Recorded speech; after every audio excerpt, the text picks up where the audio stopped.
That fun little intro was shot on the Zhiyun M20C, this little guy right here, but today I want to talk about this. This is the Zhiyun B100, the cheapest option in their new Cobb style series lights. Full disclosure, Zhiyun did send me this light, but this video is not sponsored by them and all opinions are my own. However, this video is sponsored by Artlist, which is where I got the cool music in the intro, but more on that later. I'm going to start by saying I like this light a lot and I'm planning on making it my main light for filming YouTube videos like this going forward. Part of the reason I think it's perfect for this kind of thing is the power. 100 watts is the perfect sweet spot, in my opinion, for lighting a video in a smaller space like this. You can definitely get by with a 60 watt light, but there are occasions where it just doesn't seem bright enough. And you can go more than 100 watts. You can get a 200, 300, 500 watt light, but then you're spending a lot more money and you're not really using that power. Until now, I've been using the original Zhiyun Molus X100 as my key light for all of my videos, and it gets the job done, but it has a few issues that the B100 addresses. So why do I specifically like this light so much? Firstly, it feels like a real proper video light. Compact lights like the X100 are good and they pack down really nicely into a bag, and that's great for certain use cases, but in a studio space like this, I'm never really taking advantage of that size. And the fact that it can be battery powered is kind of a wash because it dies so quickly. The B100 and all of the B series lights for that matter are able to have an internal power supply, which means you don't need a power adapter to plug it into a wall. This sounds small, and I guess it is, but it is actually really cool because almost every light of this size has an external power brick that you need to carry around and strap to the side of your light stand. All you need for this is a standard AC wall plug cable. Pretty much every 100 watt light, including the X100 light that I'm lighting this video with, has an external power brick that I have gaff taped to the side of my light stand right now. And if I didn't have to deal with that, that'd be really nice. Also, once you go up in power to more powerful lights, you definitely have these bigger external boxes, usually with controls and stuff on them that have to hang on the side of the light stand as well. Only needing one cable is nice, but if you are the type of person that likes to have those little controls on the control box, not directly on the light, Zhiyun actually makes a little control box that plugs into USB-C on the light itself, and you can control the brightness and color temperature from there if that's more your thing. The slightly bigger size also means this light can support a full-size Bowens mount, which is something I'm really happy about because every single miniature Bowens mount needs some kind of adapter if you want to use all of your regular lighting accessories with it. And in my experience, I've never used a miniature Bowens mount adapter that felt high quality. They always feel kind of flimsy and I don't really trust them that much, and they just don't feel good. And it's one extra thing you have to bring with you. So the fact that the light is this small and still has a full-size Bowens mount is, again, impressive. Now I can't confirm this 100%, so don't quote me on this, but this might be the smallest light on the market that has a full-size Bowens mount on it. That really sums up why I like this light so much. It's a compact design, but it still feels like a fully featured light. Another way you can light up your videos, figuratively speaking, is with music, using Artlist.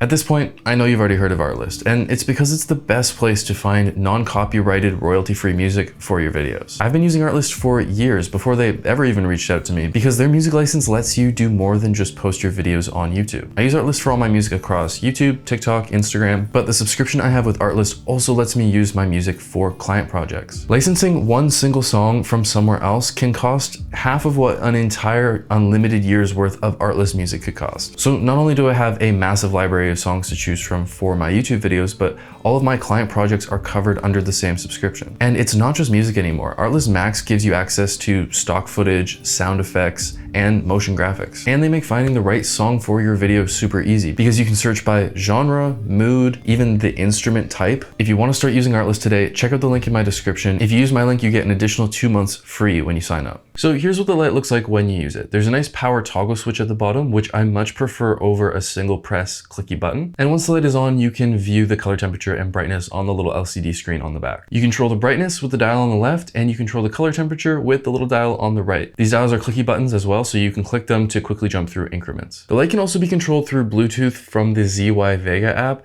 but although I had it working earlier, I tried to get it loaded up to demo it and it can't find the light anymore, so your mileage may vary. When this works, it's really nice for filming myself because I can control the brightness of the light while still being able to sit here in the scene and see what the light is doing to my face. So here are just some test shots of the light. Some of them are using just the reflector that came with the light, and others are using the 2 foot by 3 foot softbox that I use to light all my videos. Now for my couple criticisms of the B100. First, the body is mostly plastic except for the fan grate things. This isn't a huge deal, and some people might see it as a pro because it makes the light lighter. It also makes it a little more fragile. It feels like a solid build, but it's still plastic. So I would just be worried that it would break after one drop. It's also not an RGB light, it's a bicolor light, which in my use case is perfectly fine. I don't need RGB, but if you're a big RGB fan, that might be a downside for you. Also, I was hopeful when I saw the USB-C port on this light that there would be a way to power the light via USB-C, maybe even just in a 60-watt mode if you had a power bank that could output enough power. The Moelis X100 can do this, so I was really disappointed to find out that you cannot power the light via USB-C